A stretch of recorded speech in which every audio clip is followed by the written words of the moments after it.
Allô? Ouais, c'est moi. Quoi? Demain, il y a contrôle d'anglais?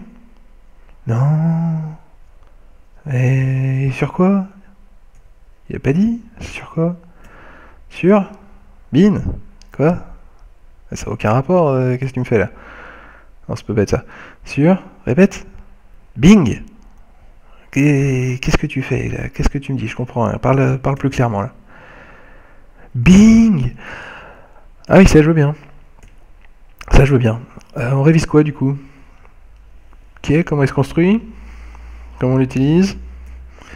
Oui, évidemment, on vérifie qu'on a compris. Ok. Allons-y. Comment il se construit?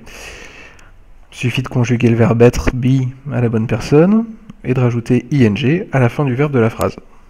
Jusque là ça va. Si on prend par exemple fly, I am flying, you're flying, he, she, it, Superman is flying, we are flying, they are flying, everybody is flying. C'est cool. C'est très cool. Comment on l'utilise maintenant? Principalement pour décrire ce que des gens sont ou pas en train de faire pendant qu'on parle, aussi sur des images ou des vidéos par exemple. The pupils are not listening to the teacher, ce qui n'arrive jamais, les élèves ne sont pas en train d'écouter le professeur. Du coup, en conséquence, the teacher is shouting at the pupils, le prof est en train de crier sur ses élèves. Ok, l'un va pas sans l'autre. Pour l'instant, ça tient la route.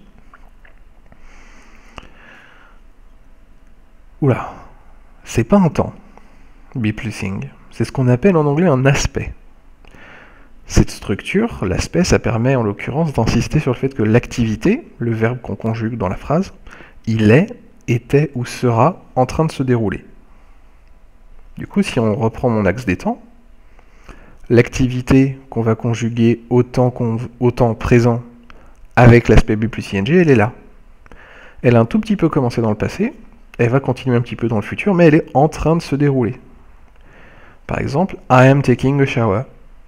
J'ai commencé il y a quelques minutes, je continue encore quelques minutes. Dans le présent, je suis en train de faire l'activité.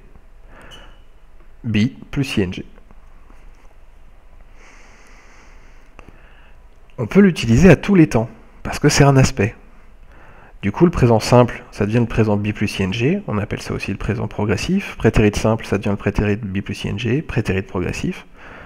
Si on prend des exemples, I do présent simple, ça devient I am doing, présent be plus ing ou progressif. You played qui est du prétérit devient you were playing. He has walked qui est du present perfect, ça devient he has been walking. On continue. Le verbe be peut pas être mis à l'aspect be plus ing, sauf exception, sur laquelle je reviendrai peut-être dans une autre vidéo, mais pour l'instant, ça nous est pas utile. On peut pas être en train d'être quelque chose. C'est pas grammaticalement possible en anglais, même en français d'ailleurs c'est très très lourd, d'être en train d'être quelque chose. Ça fonctionne pas. Ce temps-là, du coup, il est seulement utilisé principalement pour décrire ce que des gens font sur des images ou des vidéos par exemple. C'est pour ça qu'en classe, quand on décrit une vidéo qu'on vient de voir, ou même une bande son qu'on a écoutée, ou une image, on utilise ce temps-là pour dire de quoi les gens parlent, ce qu'ils sont en train de faire. Je reprends mon exemple de tout à l'heure à l'inverse, les élèves sont en train d'écouter le professeur, the pupils are listening to the teacher. Si on vérifie maintenant, tu vas pouvoir décrire l'image suivante, et imaginer ce que le sujet, qu'on va voir sur la gauche, fait. C'est aussi simple que ça. Le principe, c'est qu'il faut commencer les phrases par une supposition. Par exemple, maybe, he, she, it, en fonction de ce que c'est.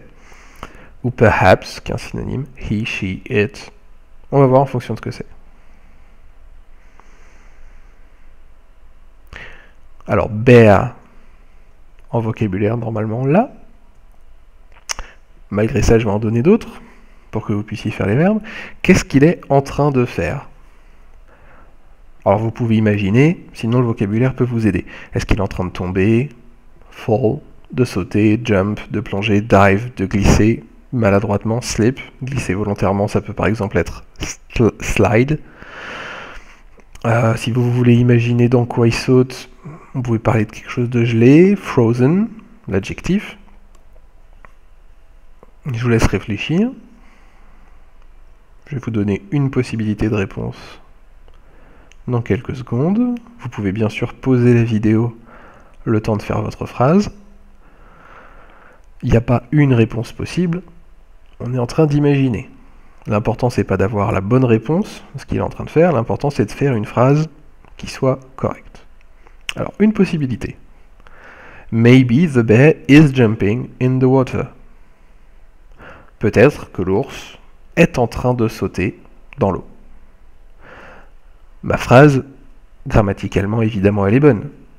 C'est ça qui est important. C'est que on est à la troisième personne, donc j'ai bien le verbe être conjugué à la troisième personne, is, et j'ai mon ing à la fin du verbe jump. C'est tout ce qui est important. Quel que soit ce que vous avez imaginé après, si vous m'avez dit peut-être qu'il est en train de sauter sur la scène de dernier concert de Justin Bieber, si vous avez bien fait la phrase, c'est l'important. Au passage, ça ferait « Maybe he is jumping on the scene of the last Justin Bieber concert ». La bonne réponse, pour terminer, pour ceux que ça intéresse, la voilà. Il est en train de se faire engueuler par sa mère parce qu'il saute dans l'eau alors que ça fait moins de 30 minutes qu'il a fini de manger.